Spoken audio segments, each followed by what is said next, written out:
안녕하세요. 저는 서울 성동구에 사는 40대 여자입니다. 지금부터 제가 어쩌다 쓰레기 같은 남자와 결혼하게 됐는지, 그리고 그 과정에서 얼마나 충격적인 일들이 있었는지 차근차근 말씀드릴게요. 먼저 저희 아버지 이야기부터 해야 할 것 같아요. 제 아버지는 작은 건설회사를 운영하셨어요. 규모는 크지 않았지만 아버지의 정직함과 성실함 탓에 거래처들 사이에서는 신뢰가 두터운 회사였죠. 주로 공공기관 시설물 공사나 소규모 상가 건축을 했는데 30년 동안 한 번도 부실 공사를 한 적이 없으셨거든요. 지은아, 사람이 일을 할 땐 정직해야 한다. 당장은 손해보는 것 같아도 내가 쌓은 선업은 결국엔 다 돌아오는 법이거든. 아버지는 늘 이렇게 말씀하셨어요. 그런 아버지 덕분에 저희 집은 경제적으로도 정서적으로도 안정적이었죠. 하지만 제가 중학교 2학년이 됐을 무렵 저희 어머니가 위암으로 돌아가시고 말았어요. 그때 아버지가 얼마나 슬퍼하셨는지 아버지는 6개월 동안 술만 드시다가 겨우 정신을 차리셨죠. 그 후로 언제 어디서든 재혼 얘기가 나오면 단호하게 거절하셨어요. 우리 지은이 엄마 자린 아무도 대신할 수 없어. 난 지은이랑 둘이 잘 살 거야. 그렇게 아버지는 저 하나만 바라보고 사셨습니다. 제가 대학에 갈 때도 유학을 떠날 때도 아낌없이 지원해 주셨죠. 그러던 중 저는 지금의 남편을 만나게 됐어요. 친구가 소개팅을 주선했는데 첫인상이 정말 좋았죠. 체격도 좋고 무엇보다 시원시원하게 말을 정말 잘했거든요. 안녕하세요. 저는 최준혁이라고 합니다. IT 스타트업을 운영하고 있어요. 지은 씨처럼 예쁜 분을 만나게 되어 정말 영광입니다. 지금 생각하면 오글거리는 말이지만 그땐 정말 설렜어요. 남편의 명함에는 CEO 최준혁이라고 적혀 있었고 강남에 있는 번듯한 사무실로 저를 초대하기도 했죠. 연애 기간은 1년 정도였어요. 남편은 정말 로맨틱했죠. 기념일마다 꽃다발을 보내주고 고급 레스토랑에서 데이트하면서 저를 정말 많이 행복하게 해줬어요. 저는 남편에게 완전히 빠져들었죠. 하지만 아버지는 처음부터 남편을 탐탁치 않게 여기셨어요. 지은아, 그 사람은 말이 너무 많아. 진짜 능력 있는 사람은 말보다 행동으로 보여주는 법이야. 아빠는 그 친구 눈빛이 마음에 안 들어. 뭔가 진실하지 못한 것 같아. 저는 아버지의 이런 걱정을 기우라고 생각했어요. 오히려 아버지가 고리타분하다고 생각했죠. 지금 돌이켜 생각해보면 정말 바보 같았지만 당시에 저는 남편에게 콩깍지가 단단히 씌어 있었던 것 같습니다. 결국 저는 남편과 결혼을 하기로 했죠. 그런데 상견례 자리에서부터 문제가 생기기 시작했습니다. 양가 상견례를 하기로 한 날이었어요. 저는 정말 신경을 많이 썼어요. 단아한 한복을 입고 머리도 곱게 올렸죠. 아버지도 평소와 달리 정장을 차려 입으셨어요. 상견례 장소는 남편이 정한 강남의 한정식 집이었는데 들어가자마자 시어머니가 저를 위아래로 훑어보시더니 첫마디가 이거였어요. 아이고, 나름대로 꾸미긴 꾸몄다만 그래도 엄마 없는 티가 나는 건 어쩔 수가 없네. 상견례 자리에 한복이 뭐니 촌스럽게. 순간 공기가 얼어붙었어요. 아버지의 얼굴이 굳어지는 게 보였죠. 저는 당황해서 뭐라고 대답해야 할지 몰랐어요. 그런데 시어머니는 아랑곳하지 않고 계속 말씀하셨어요. 넌 어른 보고 제대로 인사도 안 하니? 엄마가 있었으면 이런 자리에서 어떻게 행동해야 하는지 가르쳐 줬을 텐데. 너무 충격을 받아서 그런 건데도 그런 말씀을 하시니 정말 황당했어요. 아버지가 참다 못해 말씀하셨죠. 제 딸은 제가 잘 키웠습니다. 예절 교육도 부족함 없이 시켰고요. 그러자 시어머니가 코웃음을 치며 말했어요. 아버지가 아무리 잘 키워도 엄마 손길이 필요한 게 딸이에요. 특히 시집갈 나이가 되면 더더욱 그렇죠. 아휴, 우리 아들 불쌍해서 어떡해. 장모 얼굴도 못 보고 결혼하게 생겼으니. 시어머니는 마치 제가 결함이 있는 상품인 것처럼 말씀하셨습니다. 더 기가 막힌 건 시누이도 거들었다는 거죠. 엄마 말이 맞아요. 저도 결혼할 때 엄마가 얼마나 도움이 됐는데 새언니 좀 불쌍하네요. 이 와중에 음식이 나오기 시작했는데 저는 너무 긴장해서 손이 좀 떨렸어요. 젓가락으로 나무를 집는데 시어머니가 또 한마디 하셨죠. 어머, 젓가락질도 제대로 못하네? 엄마가 안 가르쳐줘서 그런가? 우리 민지는 어릴 때부터 제가 하나하나 다 가르쳤거든요. 정말 그 순간 그냥 일어나서 나가고 싶었어요. 하지만 아버지를 생각해서 꾹 참았죠. 그런데 시아버지는 그런 시어머니를 전혀 제지하지 않으셨어요. 오히려 동조하는 듯한 표정이었죠. 그러자 상견례 내내 시어머니는 저를 깎아내리는 말만 하셨어요. 제가 하는 말 한마디 한마디에 트집을 잡으셨죠. 말하는 것도 어딘가 부족해 보이네. 엄마가 있었으면 교양 있게 말하는 법도 가르쳤을 텐데. 심지어 제가 대학원까지 나왔다고 하니까 이런 말까지 하셨어요. 공부만 해서 뭐해? 여자는 살림을 잘해야지. 엄마가 없으니까 그런 것도 모르나 보네. 상견례가 끝나고 집에 돌아오는 차 안에서 아버지가 말씀하셨어요.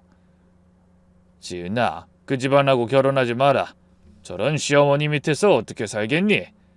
하지만 전 그때 남편에게 너무 빠져 있었어요. 남편이 미안하다고 사과하면 우리 어머니가 좀 구식이라서 그래. 결혼하면 따로 살 거니까 괜찮아. 라고 했거든요. 정말 바보 같았죠. 그게 지옥의 시작인 줄도 모르고. 결국 상견례 이후로도 결혼 준비는 계속됐어요. 그런데 예단 준비를 하는 날 시어머니 댁에 갔는데 시어머니가 한숨을 푹 쉬며 말씀하셨죠. 예단이라는 게 엄마가 딸 시집 보낼 때 정성껏 준비하는 건데 넌 엄마가 없어서 이런 것도 제대로 준비 못하는구나. 제가 나름대로 정성껏 준비했는데도 시어머니는 못마땅해 하셨어요. 이불은 왜 이런 걸로 했냐? 그릇은 왜 이런 브랜드냐? 하나하나 다 트집을 잡으셨죠. 예복 맞추러 갔을 때도 마찬가지였어요. 시어머니가 따라오셔서는 계속 잔소리를 하셨죠.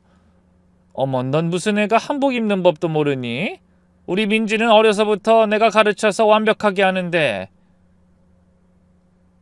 그런데 정말 최악은 시댁 친척들 앞에서였어요. 시어머니가 친척들을 집으로 초대했는데 저를 소개하면서 이렇게 말씀하시는 거예요. 우리 며느리는 엄마가 없어서 아무것도 몰라요. 제가 하나하나 다 가르쳐야 해요.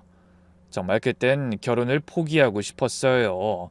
하지만 이미 청첩장도 다 돌렸고 준비도 다 끝난 상태라 어쩔 수 없었죠.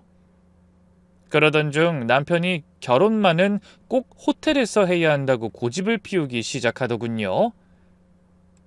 지은아, 우리 결혼식에 내 사업 파트너들도 다 오는데 이미지가 엄청 중요하거든. 우리 강남에 있는 호텔에서 결혼하자. 남편이 원하는 대로 결혼식을 준비하다 보니 결혼식장 대관 비용만 5천만 원이 넘었어요. 남편은 아무 걱정하지 말라면서 자기가 다 내겠다고 했지만 막상 대관비를 계산할 때가 되니까 회사 자금이 묶여 있다며 다음에 주겠다고 했죠. 하지만 끝내 돈을 주는 일은 없었어요. 결국 저희 아버지가 결혼식장 대관비를 전부 다 내주셨죠. 그런데도 멍청하게 남편에 미쳐있던 저는 남편과 함께 몰디브로 신혼여행을 갔어요. 몰디브 역시 남편이 고집한 신혼여행지였죠. CEO라면 이 정도 사치는 해야지 라면서요. 근데 그 비용 역시 제가 냈죠. 그래도 결혼 초반 3년은 괜찮았어요. 남편의 회사가 투자를 몇 번 받으면서 제법 커지는 것 같았거든요. 직원도 20명까지 늘었고요. 그때쯤 저도 성수동에 영어학원을 열었어요. 아버지가 상가 한 층을 내주셔서 임대료 부담 없이 시작할 수 있었죠. 처음엔 학생이 별로 없었지만 차츰 입소문이 나면서 잘 됐어요. 그런데 어느 순간부터 남편이 이상해지기 시작했어요. 회사 일은 뒷전이고 온통 가상화폐 얘기만 하는 거예요. 지은아, 지금이 기회야. 비트코인이 곧 1억 원까지 간대. 지금 안 사면 바보야. 회사고 뭐고 코인만 잘하면 수백억 벌 수 있어. 왜 이해를 못하니? 처음엔 자기가 따로 가지고 있던 여유 자금만으로 코인에 투자를 한다고 하더군요. 그런데 점점 코인에 중독되더니 결국 남편은 회사 운영 자금까지 빼서 코인에 넣었습니다. 그리고 그 돈은 결국 거의 다 날리고 말았죠. 대충 어림잡기만 해도 그 액수가 15억이 넘었어요. 그러자 투자자들이 발을 빼기 시작했고 직원들 월급도 밀리기 시작했어요. 회사는 급속도로 망해갔죠. 그런데도 남편은 정신을 못 차렸어요. 일시적인 하락이야. 곧 반등할 거야. 그때 다 회복할 수 있어. 그로부터 채 1년도 지나지 않아 남편의 회사는 문을 닫았어요. 파산한 남편은 직원들한테 퇴직금도 제대로 챙겨주지 못했죠. 그때부터 남편은 완전히 백수가 됐어요. 하지만 이상하게도 위축되기는커녕 더 당당하기만 했습니다. 나 같은 능력 있는 사람은 언제든 재기할 수 있어. 스티브 잡스도 예전에 회사에서 한번 쫓겨났잖아. 난 제2의 스티브 잡스가 될 거야. 두고 봐. 나라고 세계적인 CEO 되지 말라는 법 있어? 남편은 그러면서 매일 카페에 가서 노트북만 들여다봤어요. 뭐 하냐고 물으면 새로운 사업 아이템 구상 중이라고 했죠. 이 사실은 주식이랑 코인 차트만 본 거였으면서 말이에요. 결국 저희 집의 생활비는 전부 제가 학원에서 번 돈으로 충당했어요. 그런데도 남편은 미안해하긴커녕 당연하다는 듯이 굴었죠. 부부가 어려울 때 서로 돕고 그러는 거지. 내가 나중에 성공하면 다 갚을게.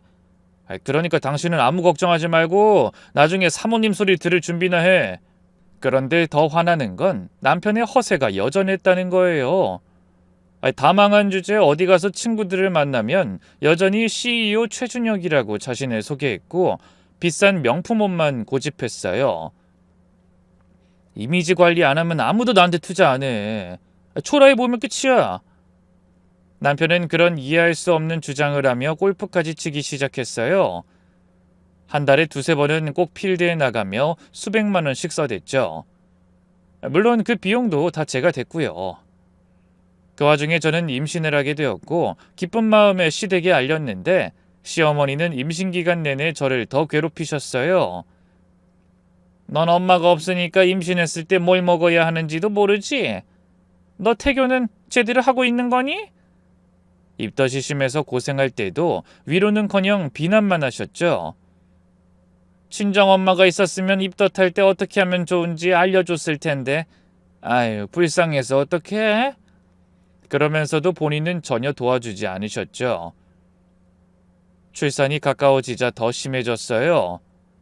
아기 낳을 때 엄마가 옆에 있어주면 얼마나 든든한데 넌 그런 것도 없으니 불쌍해. 엄마가 있으면 산후조리도 친정에서 하면 될 텐데 넌 갈 데도 없겠네. 시어머니는 아기를 낳고 나서도 계속 그러셨어요. 넌 엄마한테 보고 배운 게 없으니까 내가 다 가르쳐 줄게. 기저귀 가는 것부터 시작해서 영재 교육까지 전부 다. 내가 우리 아들 진짜 기똥차게 키워냈잖니. 그렇게 시어머니는 제가 아기를 돌보는 모든 행동에 간섭하셨어요. 모유 수유하는 자세가 그게 뭐야? 아기 목욕시키는 것도 서툴러. 아휴, 이래서 본데 없이 자란 애들은 안 된다니까. 심지어 시어머니는 저한테 이런 말까지 하셨어요. 넌 엄마 사랑을 못 받고 자라서 네 아이한테 어떻게 사랑을 줄지 모를 거야. 내가 다 가르쳐 줘야겠다. 정말 그 말을 들었을 때는 참던 눈물이 터져 나왔어요. 제가 엄마 없이 자란 게 그렇게 큰 결함인가요? 그렇게 무시당해야 할 일인가요? 남편한테 하소연했더니 우리 엄마가 너 걱정해서 그러는 거야 라고만 하더라고요. 제 마음이 얼마나 아픈진 전혀 모르는 것 같았어요. 그런데 이게 끝이 아니었죠. 아이가 자라면서 더 심한 고통이 기다리고 있었으니까요. 아이가 돌이 지나면서 시어머니의 간섭은 더욱 심해졌어요. 거의 매일 집에 오셔서는 제 육아를 감시하고 지적하셨죠. 엄마 없이 큰애가 애를 제대로 키울 수 있겠어? 내가 봐줘야지. 아이가 조금이라도 울면 바로 달려와선 이렇게 말씀하셨어요. 네가 제대로 못 돌봐서 애가 우는 거야. 엄마한테 배운 게 없으니까 애 달래는 법도 모르지? 제가 아이한테 이유식을 먹이고 있으면 또 트집을 잡으셨어요. 애한테 그런 걸 먹여? 네가 엄마 사랑 못 받아서 그런지 애한테 주는 것도 모르는구나. 더 화났던 건 아이 앞에서도 절 무시했다는 거예요. 우리 강아지, 너희 엄마는 외할머니가 없어서 많이 부족해. 할머니가 다 가르쳐 줄게. 한 번은 정말 참다 못해 저는 시어머니에게 이렇게 따졌습니다. 어머님, 제발 아이 앞에서는 그런 말씀하지 마세요. 아이가 다 들어요. 그러자 시어머니가 더 화를 내셨어요. 뭐? 내가 사실을 말하는 것도 안 된다고? 네가 모성애를 어떻게 알아? 엄마 사랑을 못 받아봤는데? 그 말이 정말 비수처럼 가슴에 꽂혔어요. 제가 엄마 없이 자랐다고 해서 제 아이를 사랑하지 못한다는 건가요? 그때 정말 참을 수 없어 전 이렇게 소리쳤죠.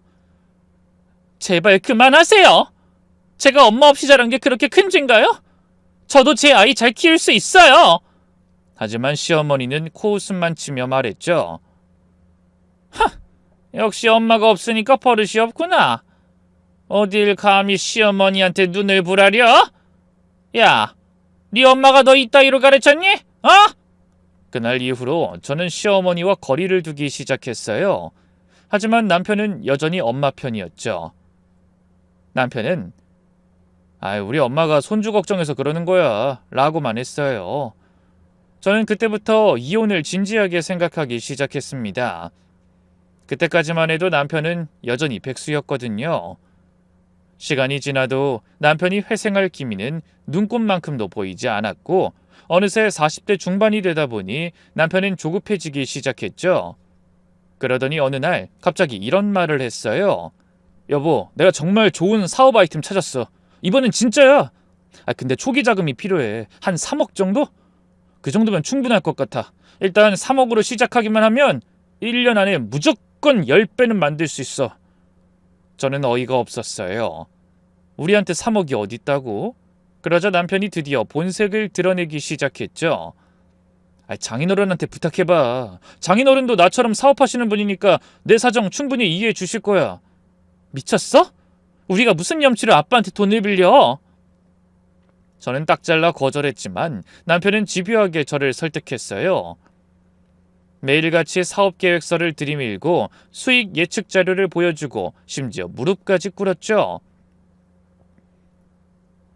지은아, 내가 이렇게까지 하잖아. 한 번만 믿어줘. 이번이 마지막이야. 당신이 말하기 뭐하면 내가 장인어른께 직접 가서 말씀드릴게. 어? 제발. 나 정말 열심히 해서 꼭 성공할게. 남편은 한 달을 그렇게 매달렸어요. 그러자 슬슬 저도 지치기 시작했죠. 그리고 솔직히 혹시나 하는 마음도 있었어요. 남편이 정말 이번엔 성공할 수도 있지 않을까 하는 그런 마음 말이에요.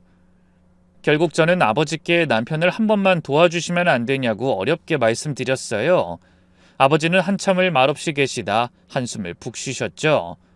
지은아, 네가 그렇게 부탁하니 아비가 어쩌겠니?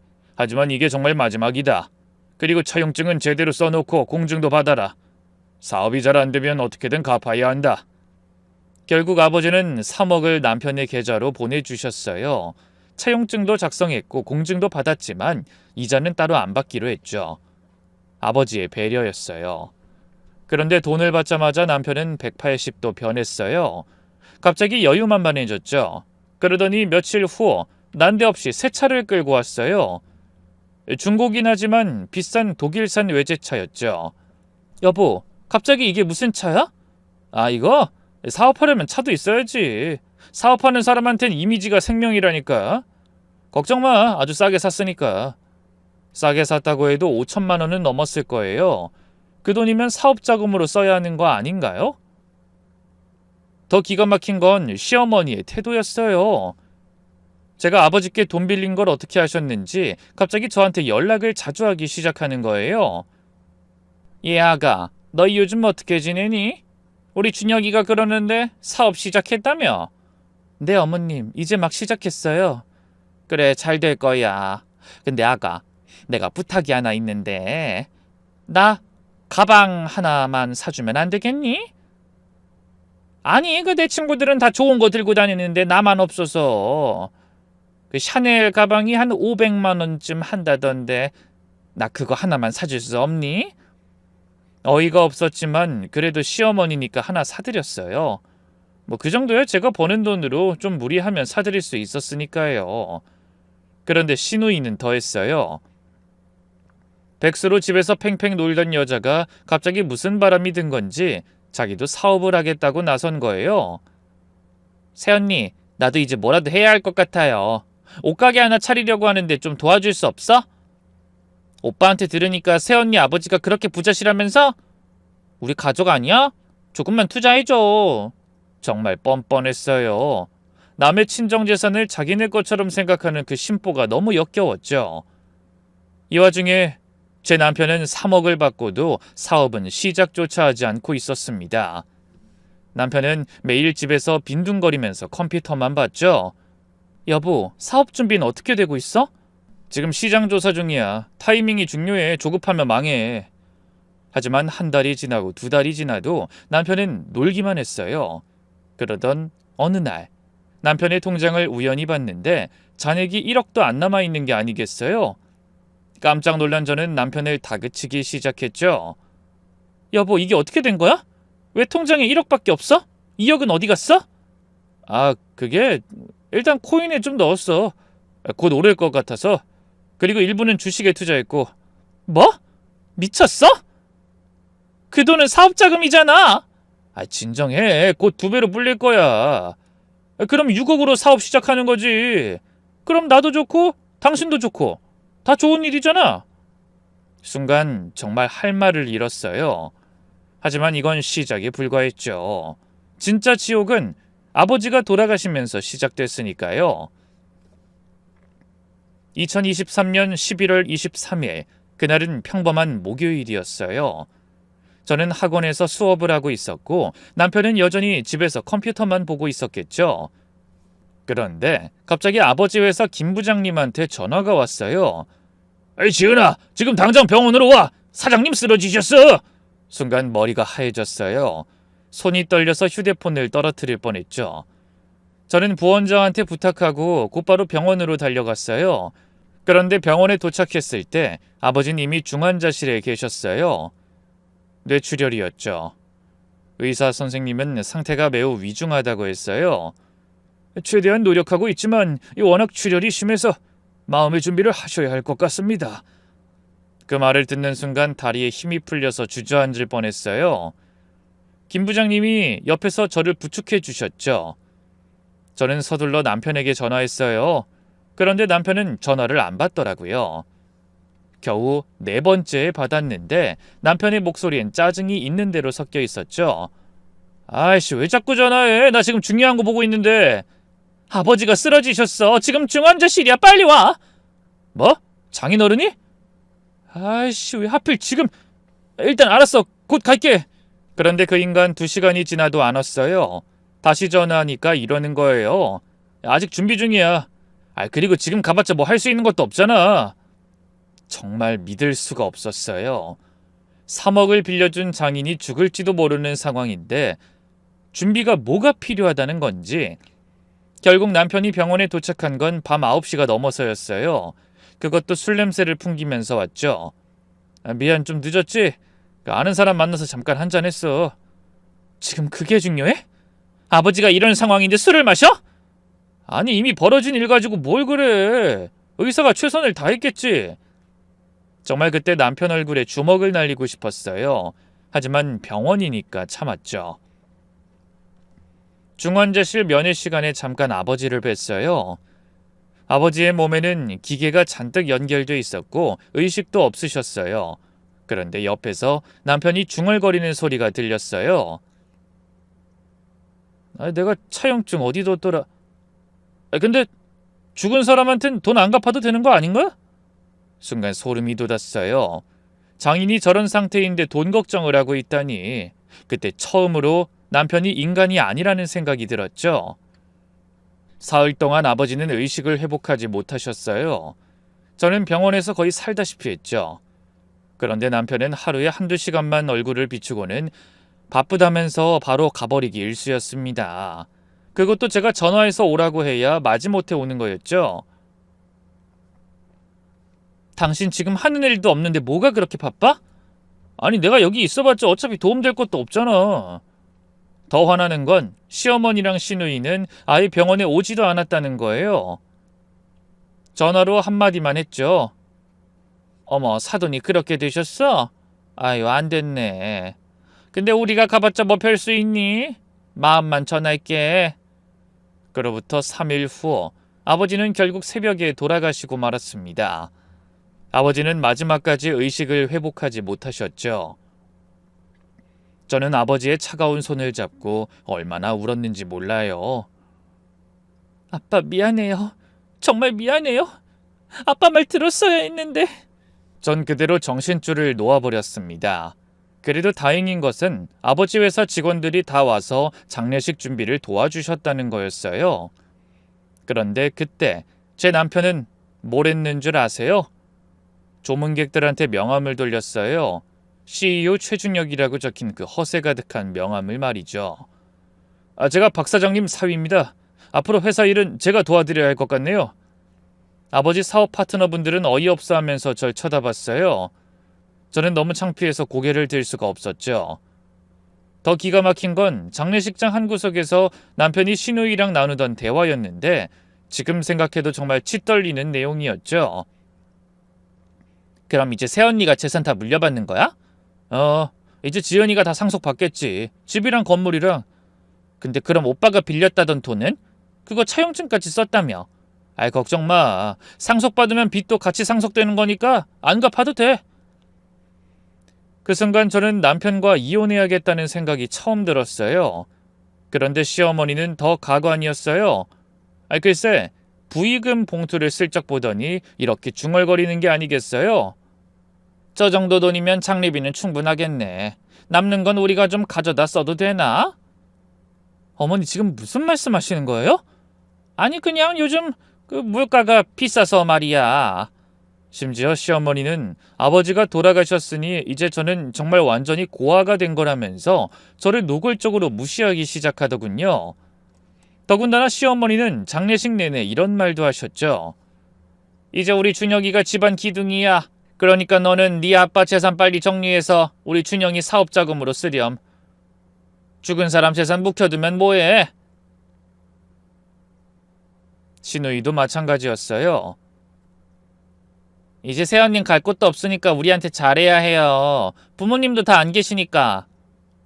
저는 그때 깨달았어요. 이 사람들은 처음부터 저를 사람으로 본 게 아니었구나. 그저 돈 가진 집딸, 이용할 수 있는 호구로만 봤구나. 사람이 죽었는데 돈 생각만 하고 있다니 진짜 인간같이 느껴지지도 않더군요. 그래도 아버지의 장례식에서 소란을 피울 순 없으니 저는 너무 화가 났지만 꾹 참았습니다. 그런데 장례식 마지막 날 밤 남편이 갑자기 이런 말을 했어요. 여보, 장인어른 금고 비밀번호 알아? 중요한 서류 좀 확인해봐야 할 것 같은데 왜 그걸 지금 확인해야 하는데? 아니 그냥 혹시 유언장 같은 거 있을 수도 있잖아. 미리 알아두면 좋지. 아버지의 시신이 아직 장례식장에 계신데 금고를 뒤지고 싶다는 거예요. 정말 인간이 그럴 수가 있나 싶었죠. 장례 끝나고 얘기해. 지금은 아버지 보내드리는 게 먼저야. 아니 왜 그래? 실질적인 문제를 해결해야지. 감정에만 빠져있으면 뭐해? 그 말을 듣는 순간 정말 남편을 죽이고 싶었어요. 하지만 아버지가 떠나시는 마지막 길에 소란을 피울 수는 없었죠. 결국 저는 분노를 애써 참으며 장례식이 끝나기만을 기다렸습니다. 그렇게 3일장을 치르고 아버지를 모신 곳은 분당 추모공원이었어요. 화장을 하고 납골당에 모셨죠. 아빠, 편히 쉬세요. 자주 올게요. 그런데 납골당에서 나오는데 남편이 또 기가 막힌 소리를 했어요. 납골당 관리비도 만만치 않겠는데? 이것도 다 돈이네.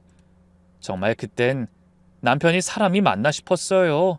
장인 유골함을 모시고 나오면서 할 소리가 겨우 그것밖에 없나 싶었죠. 집에 돌아와서 저는 완전히 탈진했어요.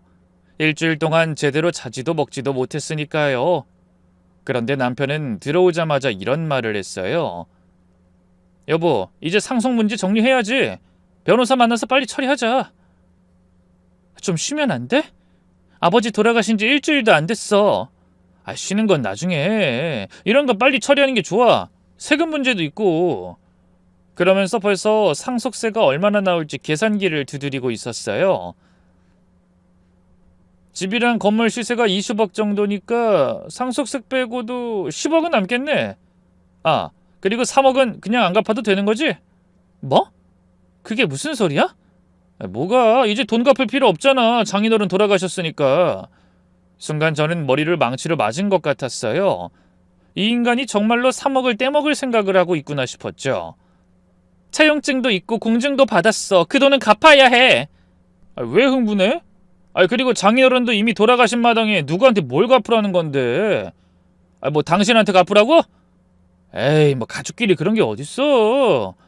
게다가 장인어른도 애초에 그 돈 갚으라고 준 게 아닐 거야. 다 나 잘 되라고 주신 거지. 정말 그때 남편 얼굴이 악마처럼 보였어요. 아버지가 돌아가시자마자 본색을 드러낸 거죠. 저는 남편이 남처럼 느껴지기 시작했고 아버지 유산을 정리하는 자리에는 저만 가야겠다는 결심을 하게 되었습니다. 그런 제 마음도 모른 채 남편은 매일같이 상속 얘기만 했어요. 여보, 언제 은행 가서 통장 정리할 거야? 세무서도 가야 하고 할 일 많아. 그러던 어느 날 아버지 회사에서 연락이 왔어요. 김 부장님이었죠. 지은아, 사장님 개인 사무실에 있는 물건들 정리해야 할 것 같은데 언제 올 수 있어? 저는 다음날 바로 아버지의 회사에 갔어요. 아버지 사무실은 그대로였죠. 책상 위에는 제 사진이 놓여 있었고 달력에는 제 생일이 빨간 펜으로 동그라미 쳐져 있었어요. 지은아, 이거 사장님이 꼭 전해드리라고 하셨던 거야. 그러면서 김 부장님이 제게 봉투 하나를 주셨는데 그건 아버지 친필 편지였어요. 우리 딸 지은아, 아빠가 갑자기 가게 되면 이 편지를 읽게 되겠지. 네 남편에게 빌려준 3억 꼭 받아야 한다. 차용증 원본은 집 금고에 있고 사본은 김 변호사한테 맡겨놨다. 그리고 금고 안에 또 다른 중요한 서류가 있으니 꼭 확인해라. 비밀번호는 네 생일이다. 사랑한다 우리 딸. 편지를 읽으면서 또 눈물이 났어요. 아버지는 이미 다 알고 계셨던 거예요. 남편이 어떤 인간인지. 그래서 저는 김 부장님과 함께 친정집에 가서 금고를 열었어요. 그 안에는 차용증 원본이 있었죠. 그런데 그 밑에 또 다른 봉투가 있었죠. 열어보니 충격적인 내용이 들어있었습니다. 남편이 3억을 받은 바로 그날 강남 룸사롱에서 1,000만 원을 쓴 영수증이었어요. 그리고 거기서 일하는 여자한테 500만 원짜리 명품백을 선물한 카드 전표도 있었고요.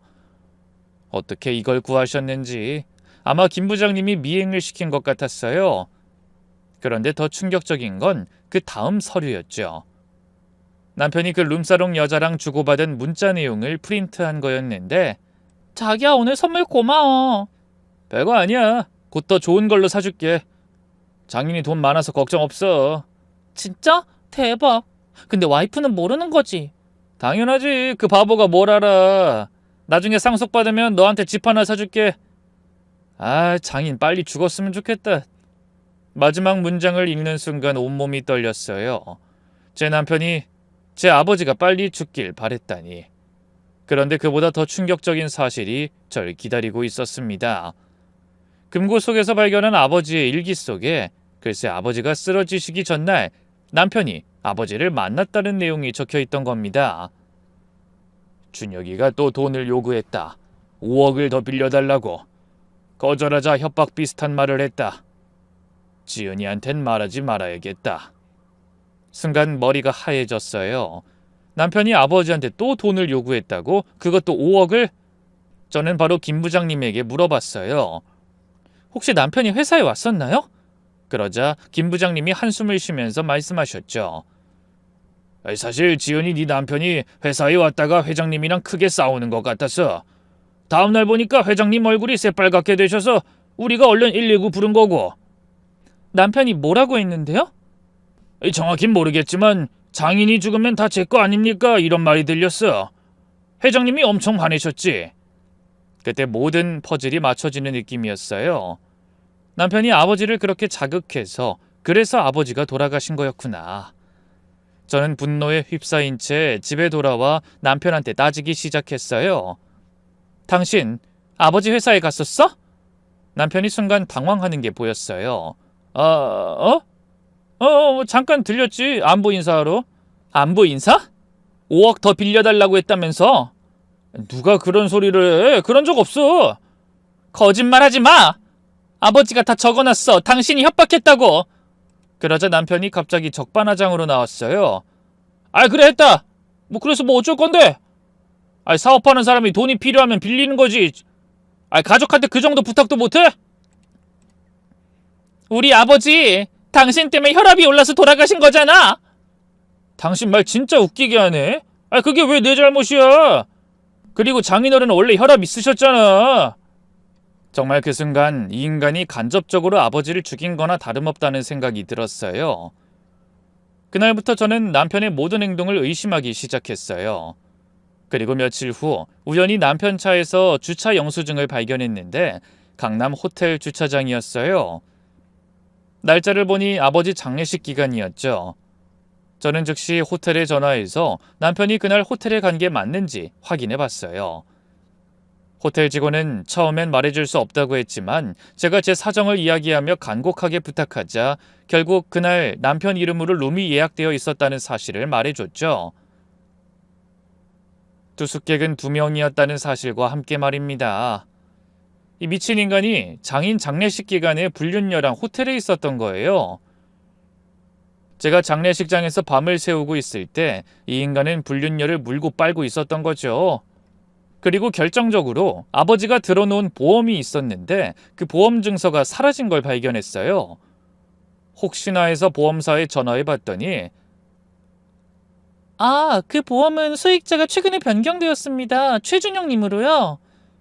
뭐라고요? 언제요? 2023년 10월이요. 보험 계약자인 박상철님이 직접 변경하셨습니다. 하지만 말이 안 됐어요. 10월에 아버지가 왜 남편을 수익자로 바꾸겠어요? 서류를 확인해달라고 했더니 더 충격적인 사실이 밝혀졌죠. 아버지 도장이 위조된 거였어요. 필체 감정 결과 아버지 서명도 가짜였고요. 남편이 위조해서 바꾼 거였어요. 5억짜리 보험금을 노리고 말이죠. 이쯤 되니까 남편이 단순한 나쁜 놈이 아니라 범죄자라는 확신이 들었어요. 저는 즉시 변호사를 찾아갔죠. 아버지가 편지에 언급하신 김 변호사님이었죠. 저 실은 회장님이 돌아가시기 전에 저한테 부탁하신 게 있습니다. 그러면서 변호사는 제게 봉투를 하나 주셨어요. 안에는 또 다른 차용증이 있었는데 차용금 3억 원, 이자율 연 24%, 특약사항, 차용인이 차용금을 목적에 사용할 경우 즉시 전액 상환 및 위약금 100% 지급. 회장님이 처음부터 사위를 못 믿으셨나 봅니다. 혹시 모르니 이렇게 해두라고 하셨어요. 연 24% 이자면 지금까지 8개월이니까 이자만 해도 4,800만 원이었어요. 그런데 더 중요한 건 특약사항이었죠. 남편은 사업자금으로 쓴다고 했는데 실제로는 유흥비로 탕진했으니 위약금 3억까지 합치면 총 6억을 갚아야 하는 상황이었어요. 일단 증거 보존을 하고 이혼 소송과 형사 고발을 동시에 진행하는 게 좋겠습니다. 네, 그렇게 해주세요. 이제 복수를 시작할 때가 됐어요. 남편은 아직 제가 이 모든 걸 안다는 걸 모르고 있었으니까요. 집에 돌아왔을 때 남편은 여전히 태평했어요. 여보, 상속세 아끼려면 일부는 증여로 하는 게 좋대. 그래, 알았어. 천천히 하자. 저는 아무것도 모르는 척 연기했어요. 이제 곧 그의 지옥이 시작될 테니까요. 그리고 조용히 이혼 절차 준비를 마친 저는 일주일 후 집을 나왔어요. 남편이 골프 가는 날을 골라 중요한 서류들과 증거물을 전부 김 변호사 사무실로 옮겼죠. 그리고 친정집으로 들어갔어요. 남편한테는 문자로만 통보했습니다. 나 당신이랑 이혼할 거야. 앞으로는 변호사 통해서만 연락해. 그러자 30분도 안 돼서 전화가 미친 듯이 울렸어요. 안 받았죠. 그러자 문자가 왔어요. 갑자기 이게 무슨 소리야? 상속 정리도 안 했는데 무슨 이혼? 장난해? 당장 집에 와! 야, 전화 안 받으면 집에 쳐들어간다! 역시나 돈 얘기가 먼저 나오더라고요. 제 걱정이 아니라 상속 재산 걱정이었죠. 다음날 김 변호사님이 이혼 소장과 함께 형사고발장을 접수했어요. 사문서 위조, 보험 사기 미수, 협박 등 죄목이 한두 개가 아니었죠. 사흘 후 남편이 변호사를 대동하고 나타났어요. 협의 이혼을 하자면서요. 여보, 잠깐 흥분해서 그런 거 알아요. 다시 생각해봐요. 우리 10년을 함께 했잖아요. 당신은 10년 동안 날 속이고 이용했어. 우리 아버지 돈으로 불륜이나 하고 다닌 주제에 어딜 뻔뻔하게 낯짝을 들이밀어? 그게 다 오해야. 그 여자들은 그냥 사업상 만난 사람들일 뿐이라고. 룸사롱 여자가 사업 파트너야? 호텔 들어간 것도 사업 미팅이었고? 남편 얼굴이 하얗게 질렸어요. 재산 분할은 없어. 오히려 당신이 갚아야 할 돈이 6억이 넘어. 3억 원금에 이자 그리고 위약금까지. 뭐? 그게 무슨 소리야? 6억이라니? 차용증 특약 조항 못 봤어? 사업 자금이 아닌 용도로 쓰면 위약금 100%야. 룸사롱에선 쓴 돈 다 증거 있어요. 그때 남편 쪽 변호사가 끼어들었어요. 그래도 부부인데 혼인기간 중 형성된 재산은 나눠 가지셔야 합니다. 혼인 중에 형성된 재산이요? 남편은 번 돈이 하나도 없는데요? 오히려 제 돈 축내기만 했죠. 그리고 김 변호사님이 폭탄을 터뜨렸어요. 그리고 최준혁 씨는 현재 형사고발된 상태입니다. 보험 사기 미수로요. 남편이 벌떡 일어났어요. 무슨 개소리야! 내가 무슨 사기를 쳤다고! 그건 경찰에 가서 해명하시죠. 일주일 후 경찰이 남편을 연행해 갔어요. 구속영장이 청구됐죠. 보험 사기와 위조 혐의는 증거가 워낙 확실한 탓에 남편은 바로 구속됐습니다. 한 달 후 첫 번째 재판이 있었어요. 남편은 수의를 입고 나왔죠. 그 오만하던 모습은 온데간데 없었어요. 검사가 공소 사실을 읽는데 정말 소름 돋았어요. 피고인은 장인의 재산을 노리고 치밀한 계획을 세웠으며 실제로 장인에게 극심한 스트레스를 줘 사망에 이르게 한 정황이 있습니다. 남편 쪽 변호사는 계속 부인했지만 증거가 너무 확실했어요. 특히 룸사롱 여자 수진이가 검찰에 회유되어 증인으로 나왔죠. 피고인이 저한테 장인이 곧 죽을 거고 그럼 10억을 상속받는다. 그 돈으로 같이 해외로 도망가자고 했습니다. 법정이 술렁였어요. 방청석에 있던 시어머니가 거짓말이야! 라고 소리쳤다가 쫓겨났죠. 재판이 진행되면서 남편의 추악한 민낯이 다 드러났어요. 알고 보니 남편에겐 불륜녀가 한둘이 아니었으며 심지어 제 명의로 사채까지 썼다는 사실이 밝혀졌죠. 피고인은 처의 인감도장을 위조해 2억 원의 사채를 빌렸으며 이를 도박자금으로 사용했습니다. 정말 끝이 없었어요. 파면 팔수록 새로운 범죄가 나왔으니까요. 그 사이 이혼 재판도 동시에 진행됐어요. 남편 쪽에서는 재산 분할을 요구했지만 김 변호사님이 완벽하게 막았죠. 원고는 혼인 기간 동안 혼자 경제활동을 했고 피고는 오히려 원고의 재산을 탕진했습니다. 또한 피고는 원고 부친에게 6억 원의 채무가 있습니다. 판사님도 고개를 끄덕였어요. 그런데 남편은 끝까지 발악을 하더군요. 존경하는 재판장님, 전 억울합니다. 전 단지 사업에 실패한 불운한 사업가일 뿐입니다. 아내가 절 음해하고 있습니다. 오히려 제가 피해자입니다. 그러면서 갑자기 울기 시작했어요. 그것도 엄청 크게 말이죠. 저는 장인어른을 아버지처럼 모셨습니다. 장인어른도 저를 아들처럼 아꼈고요. 근데 아내가 재산을 독차지하려고 절 모함한 겁니다. 그때 방청석에서 누군가 벌떡 일어났어요. 아버지 회사의 김 부장님이었죠. 거짓말하지 마! 네가 회장님한테 한 짓을 내가 다 봤어! 판사님이 정숙을 명령했지만 방청석이 술렁이기 시작했어요. 아버지 회사 직원들이 여러 명 와 있었는데 다들 분노한 표정이었죠. 그때 판사님이 남편에게 질문을 했어요. 피고인, 그렇게 장인어른을 존경하고 아버지처럼 따랐다면서 왜 장례식장에선 명함을 돌렸습니까? 그리고 장인어른이 위독할 때 왜 골프장에 있었습니까? 판사님의 질타가 이어졌어요. 피고인은 장인의 은혜를 원수로 갚았고 지금도 반성은커녕 거짓말로 법정을 기만하고 있습니다. 이런 파렴치한 사람은 처음 봅니다. 이어서 판사님은 추상 같은 판결을 내리셨죠. 원고와 피고는 이혼한다. 피고는 원고에게 위자료 1억 원을 지급하라. 피고의 재산분할 청구는 기각한다. 더불어 아이의 양육은 피고가 전적으로 하게 될 것이며 원고는 면접일을 제외하곤 아이를 만날 수 없도록 한다. 판사님이 판결 이유를 설명하셨어요. 피고는 혼인 기간 중 불성실한 생활로 가정 경제에 전혀 기여하지 않았고 오히려 원고와 원고 부친의 재산을 탕진했으며 불륜과 각종 범죄 행위로 혼인 관계를 파탄에 이르게 한 책임이 있습니다.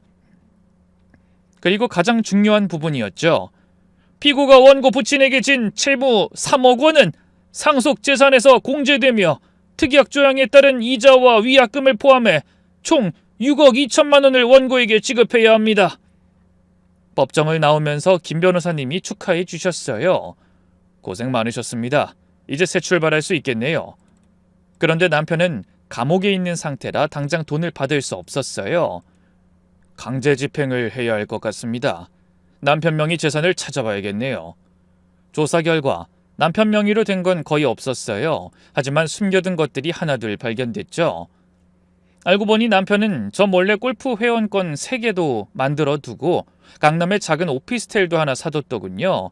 다 합쳐서 4억 정도 됐어요. 이제 2억 정도를 더 빼앗으면 됐지만 솔직히 당시만 해도 저는 그 돈은 그냥 포기하려고 했어요. 더 이상 그 인간과 엮이고 싶지 않았거든요. 그런데 뜻밖의 곳에서 연락이 왔어요. 바로 남편의 불륜녀 수진이었죠. 사모님 저예요. 한번 만날 수 있을까요? 무슨 일인가 싶어서 만났더니 충격적인 얘기를 했어요. 사실 준혁 오빠가 저한테도 돈을 숨겨뒀어요. 제 명의로 된 계좌에 1억이 있어요. 장인어른한테 빌린 돈 중 일부를 제 계좌로 빼돌렸대요. 나중에 같이 쓰자고. 근데 이제 와서 생각해보니 이게 다 사모님 돈이잖아요. 수진이가 통장과 도장을 제게 내밀었어요. 왜 이걸 저한테 주는 거예요? 가지고 도망칠 수도 있었을 텐데? 오빠가 감옥 가고 나서 한 번도 연락 없어요. 면회도 거부하고. 결국 저도 이용당한 거죠. 그리고 솔직히 무서워요. 이 돈 가지고 있다가 저도 범죄자 될까봐. 그렇게 저는 남편이 저 몰래 가지고 있던 재산을 모조리 회수해왔답니다. 남편은 뭐가 그렇게 억울한지 항소까지 했지만 전부 기각됐고 결국 7년형을 받았습니다. 판결이 확정되고 3개월쯤 지났을 때 교도소에서 편지가 왔어요. 남편이 보낸 거였죠. 처음엔 그냥 버리려다가 무슨 내용인지 궁금해서 읽어봤어요. 여보, 나야. 잘 지내니? 여기 생활은 생각보다 견딜만해. 규칙적이고 건강해지는 것 같아. 시간이 많으니까 우리 관계에 대해 많이 생각해봤어. 내가 정말 잘못했다. 진심으로 반성하고 있어. 근데 여기서 만난 법무팀 출신이 그러는데 재심 청구하면 형량을 크게 줄일 수 있대. 증거 불충분이랑 변호사 실수 같은 걸로 문제 제기할 수 있다고. 근데 좋은 변호사 선임하려면 돈이 좀 필요해. 5천만 원만 빌려줄 수 없을까? 나가면 열심히 일해서 2배로 갚을게. 아니 3배로 갚을게. 그래도 우리가 10년을 함께한 사이잖아. 정이 그렇게 쉽게 사라지는 건 아니잖아. 한 번만 더 기회를 줘, 제발. 편지를 읽고 헛웃음이 났어요. 감옥에 가서도 정신을 못 차렸구나. 근데 더 가관인 건 2번째 편지였어요. 일주일 후에 또 왔거든요. 여보, 이거 꼭 읽어줘. 여기 같은 방 형님이 전직 판사 출신이야. 형님이 내 사건 검토해봤는데 어떻게 잘만 하면 나 감옥에서 가석방으로 나가는 것도 가능하대. 근데 지금 당장 착수금 3천만 원이 필요해. 이번 주까지 안 내면 다른 사건 맞는데. 정말 마지막 부탁이야. 계좌번호 적을게. 제발 꼭 돈 좀 보내줘. 당신 나 아직 사랑하잖아. 내가 앞으로 잘할게. 부탁해. 나중에 김 변호사님께 확인해 봤더니 그 전직 판사는 사기죄로 복역 중인 사기꾼이었어요. 남편은 감옥에서도 사기를 당하고 있었던 거죠. 더 웃긴 건 가석방 심사 때였어요. 교도소에서 연락이 왔는데 남편이 제 이름을 신원 보증인으로 적었다는 거예요. 저희는 이혼했는데요. 근데 반성문에 아내가 용서해줬고 출소 후 함께 살기로 했다고 적혀 있어서요. 확인해보니 남편이 반성문까지 거짓으로 썼더라고요. 사랑하는 아내에게 용서받았습니다. 출소 후 아내의 사업을 도우며 성실히 살겠습니다. 장인어른 묘소에 매일 참배하며 속죄하겠습니다. 당연히 가석방은 기각됐죠. 정말 그 인간은 죽을 때까지 못 고칠 것 같아요. 그렇게 인간 쓰레기 남편을 제 인생에서 완전히 도려낸 뒤 저는 아버지 산소에 갔어요. 아빠, 이제 정말 다 끝났어요. 제 걱정은 그만하시고 하늘에서 편히 쉬세요. 저는 묘비 앞에 앉아 한참을 울었어요. 아빠가 주신 3억, 사실은 3억이 아니었네요. 그 돈 때문에 그 인간의 본색을 알게 됐으니까요. 아빠가 마지막으로 절 구해주신 거예요. 그제야 깨달았어요. 아버지가 남긴 진짜 유산은 돈이 아니었다는 걸. 아버지는 차용증에 그 많은 독소 조항을 넣으면서 이미 알고 계셨던 거예요. 남편이 어떤 인간인지, 그리고 언젠가 제가 그 차용증을 무기로 쓸 날이 올 거라는 걸. 김 변호사님도 나중에 말씀하셨어요. 사장님이 저한테 이러셨어요. 우리 딸이 언젠간 깨달을 거다. 그때 이 서류가 딸을 지켜줄 거다라고요. 아버지는 끝까지 절 지켜주려고 하셨던 거예요. 집으로 돌아와서 아버지가 남긴 편지를 다시 읽었어요. 금고에 있던 편지 말고 김 변호사님이 나중에 전해준 또 다른 편지였죠. 사랑하는 내 딸 지은아. 이 편지를 읽고 있다면 아마 네가 모든 진실을 알게 된 후겠지. 아빠가 너무 일찍 떠나서 미안하다. 더 일찍 그 사람의 본색을 알려줬어야 했는데 하지만 네가 스스로 깨닫고 일어서는 게 더 중요하겠지. 지은아, 앞으로는 네 자신을 위해 살아라. 더는 누구에게도 이용당하지 말고. 그리고 기억해라. 아빠는 항상 네 편이라는 걸. 하늘에서도 널 지켜보고 있을게. 사랑한다, 내 딸. 그리고 지금 저는 새로운 삶을 살고 있습니다. 학원은 더욱 번창해서 지금은 분원을 3개나 운영하고 있어요. 무엇보다 제일 기쁜 건 이제 아이와 단둘이 평화롭게 살 수 있다는 거예요. 더 이상 엄마 없이 자라내라는 소리를 들을 필요도 없고 제 양육 방식을 무시당할 일도 없죠. 매주 일요일이면 아이와 함께 아버지 납골당에 가요. 아이가 외할아버지께 인사드리는 모습을 보면 가슴이 뭉클해집니다. 외할아버지, 저 이번에 반에서 1등 했어요. 엄마가 정말 잘 가르쳐 주셨어요. 그럴 때마다 아버지가 하늘에서 웃고 계실 것 같아요. 얼마 전 아이가 이런 말을 했어요. 엄마, 난 엄마가 세상에서 제일 좋은 엄마인 것 같아. 나를 이렇게 사랑해 주잖아. 그 말을 듣고 한참을 울었답니다. 시어머니가 그렇게 제 상처를 들쑤셔댔지만 결국 저는 좋은 엄마가 됐어요. 엄마 없이 자랐다고 해서 모성애가 없는 게 아니라는 걸 증명한 거죠. 최근에는 좋은 분도 만났어요. 아버지 회사에서 일하시던 김 부장님의 소개로 만난 분인데 정말 따뜻하고 진실한 분이에요. 무엇보다 제가 엄마 없이 자란 걸 전혀 문제 삼지 않으세요. 오히려 그런 환경에서 이렇게 멋지게 성장한 내가 대단하다고 말씀해 주시죠. 그럼에도 불구하고 가끔 힘들었던 시간들이 떠오를 때면 저는 아버지가 남겨주신 편지를 다시 읽어요. 우리 딸 지은아, 아빠가 항상 널 자랑스러워한다는 걸 잊지 마라. 넌 엄마 없이도 누구보다 훌륭하게 자랐고 앞으로도 잘 해낼 거야. 사랑한다. 끝으로 이 자리를 빌려 아버지께 한마디 드리고 싶네요. 아버지, 정말 감사해요. 아버지가 미리 준비해 주신 덕분에 저는 그 지옥에서 빠져나올 수 있었어요. 아버지가 절 믿고 사랑해 주셨기 때문에 저도 제 아이를 믿고 사랑할 수 있어요. 이제 저는 더 이상 엄마 없는 자식이 아니에요. 한 아이의 자랑스러운 엄마이고 성공한 사업가며 누군가에게 사랑받을 자격이 충분한 사람이에요. 그리고 혹시 저처럼 어린 시절의 상처 때문에 부당한 대우를 받고 계신 분이 있다면 꼭 말씀드리고 싶어요. 당신은 충분히 가치 있는 사람이라고. 누군가의 편견과 차별이 당신의 가치를 결정하지 않는다고요.